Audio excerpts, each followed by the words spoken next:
Hello friends, welcome to Nasekitchen.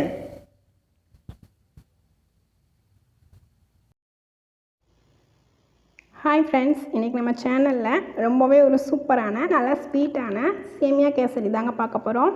இது கல்யாண வீடுகள்லேயும் இல்லை வீட்டில் ஏதாவது ஃபங்க்ஷன் இருந்தாலும் சேமியா இருந்துச்சுன்னா சட்டுன்னு நம்ம வீட்டில் ஈஸியாக செஞ்சிடலாம். அந்தளவுக்கு ஒரு சூப்பரான ரெசிபி.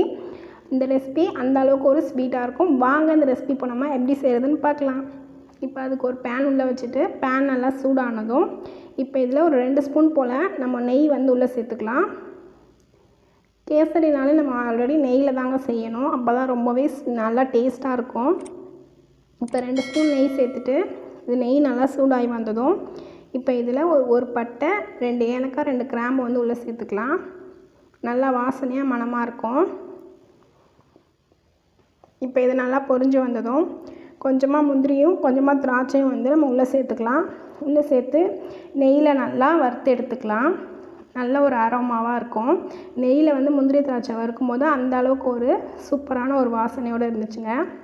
இப்போ நெய் நல்லா நெய்யிலே நல்லா முந்திரி திராட்சைலாம் வறுபட்டு வந்ததும் இதில் ஒரு 2 கப்பு போல் தண்ணி உள்ளே சேர்த்துக்கலாம். நான் மொத்த சேமியா எடுத்துருக்கிறதுனால 2 கப்பு தண்ணி சேர்க்குறேன். நீங்கள் மெலிசு சேமியா எடுத்திங்கன்னா 1.5 கப் போல் தண்ணி சேர்த்துக்கோங்க. இப்போ மெஷரிங் கப்பில் நான் 1/2 கப் போல் சுகர் நான் ஆட் பண்ணியிருக்கேன். நான் 1 கப் சேமியாவுக்கு 1/2 கப் போல் சுகர் ஆட் பண்ணியிருக்கேன். ஒரு 2 பிஞ்ச் அளவு ஃபுட் கலர் நான் ஆட் பண்ணியிருக்கேன். இப்போ இது நல்லா சுகர்லாம் மெல்ட் ஆகி வர அளவுக்கு நம்ம நல்லா கலந்து கொடுத்துக்கலாம். நல்லா கலந்து கொடுத்துட்டு இப்போ இது லைட்டாக கொதி வந்ததுக்கப்புறம் ஒரு 2 பிஞ்ச் அளவு சால்ட் நம்ம இதில் ஆட் பண்ணிக்கலாம். அப்போ தான் நம்மளோட இனிப்பு சுவையை எடுத்து கொடுக்கும். அதுக்காக இப்போ தண்ணி நல்லா கொதிக்க ஆரம்பிச்சிடுச்சு. இப்போ நான் சேமியா வறுத்து எடுத்து வச்சுருக்கேன். நீங்களும் வறுத்து ஆட் பண்ணிக்கோங்க. இப்போ இதை உள்ளே சேர்த்துட்டு அந்த தண்ணி முங்குற மாதிரி நம்ம நல்லா கலந்து கொடுத்துக்கலாம். மொத்த சேமியா வேகிறதுக்கு லேட்டாகுங்கிறதுனால நான் 2 கப்பு சேர்த்துருக்கேன். நீங்கள் அணில் சேமியா மெலிசான சேமியா எடுத்திங்கன்னா சட்டுன்னு வெந்துடும். ஒரு 1.5 கப் போல் தண்ணி வச்சுக்கோங்க, கரெக்டாக இருக்கும். இப்போ நல்லா கொதித்து இந்த ஸ்டேஜில் ஒரு 2 டேபிள் ஸ்பூன் போல் பால் நான் உள்ளே சேர்த்துருக்கேன். பால் எதுக்காக சேர்க்குறோன்னா சேமியா அப்போ தான் நம்மளுக்கு சாஃப்டாக கிடைக்கும். அதுக்காக தான் பால் இந்த ஸ்டேஜில் நம்ம ஆட் பண்ணுறோம்.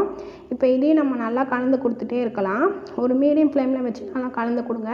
ஹை ஃப்ளேமில் வச்சிங்கன்னா சட்டுன்னு தண்ணி வற்றிடும், சேமியா வேகாத மாதிரி இருக்கும். மீடியம் ஃப்ளேமில் வச்சு கரெக்டாக வேகும்போது இப்போ இந்த மாதிரி நம்மளுக்கு தண்ணியெல்லாம் வற்றி கரெக்டாக வெந்து வந்துடும். இப்போ பார்க்குறதுக்கு தண்ணியாக இருக்கிறப்பல தான் இருக்கும்.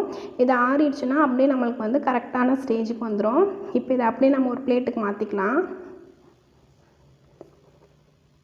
இப்போ பாருங்கள், நான் பிளேட்டுக்கு மாற்றி செட் பண்ணி எடுத்து வச்சுருக்கேன். இப்போ கரெக்டாக நம்மளுக்கு சூடெலாம் ஆறுனதுக்கப்புறம் கரெக்டான இதில் இருக்குது. இப்போ இது நம்ம கட் பண்ணிக்கலாம். இல்லைனா நீங்கள் அப்படியே கூட பவுலில் வச்சு நான் சர்வ் பண்ணுறதுனால சர்வ் பண்ணிக்கலாங்க, அது நம்ம இஷ்டம் தான். இப்போ பாருங்கள் எந்த அளவுக்கு நம்மளோட சேமியா கேசரி ரொம்பவே சூப்பராக ரெடியாகி வந்துடுச்சு. நீங்களும் உங்கள் குழந்தைங்க வீட்டில் கேட்டால் கண்டிப்பாக அந்த ரெசிபியை ட்ரை பண்ணி பார்த்துட்டு வீட்டில் கண்டிப்பாக செஞ்சு கொடுங்க, ரொம்பவே விரும்பி சாப்பிடுவாங்க. பாருங்கள் எந்த அளவுக்கு சூப்பராக ரெடி ஆகிடுச்சுன்னு. நான் கட் பண்ணிவிட்டு ஒரு பிளேட்டில் மாற்றி எடுத்து வச்சுருக்கேன். எந்த அளவுக்கு சூப்பராக இருக்குது பாருங்கள். நீங்களும் உங்கள் வீட்டில் கண்டிப்பாக இந்த ரெசிபியை ட்ரை பண்ணி பார்த்துட்டு எப்படி இருந்துச்சுன்னு சொல்லி மறக்காமல் நம்ம கமெண்ட்டில் சொல்லுங்கள். இந்த ரெசிபி பிடிச்சிருந்தா உங்களோட ஃப்ரெண்ட்ஸ் அண்ட் ஃபேமிலி மெம்பர்ஸோடு ஷேர் பண்ணிக்கோங்க.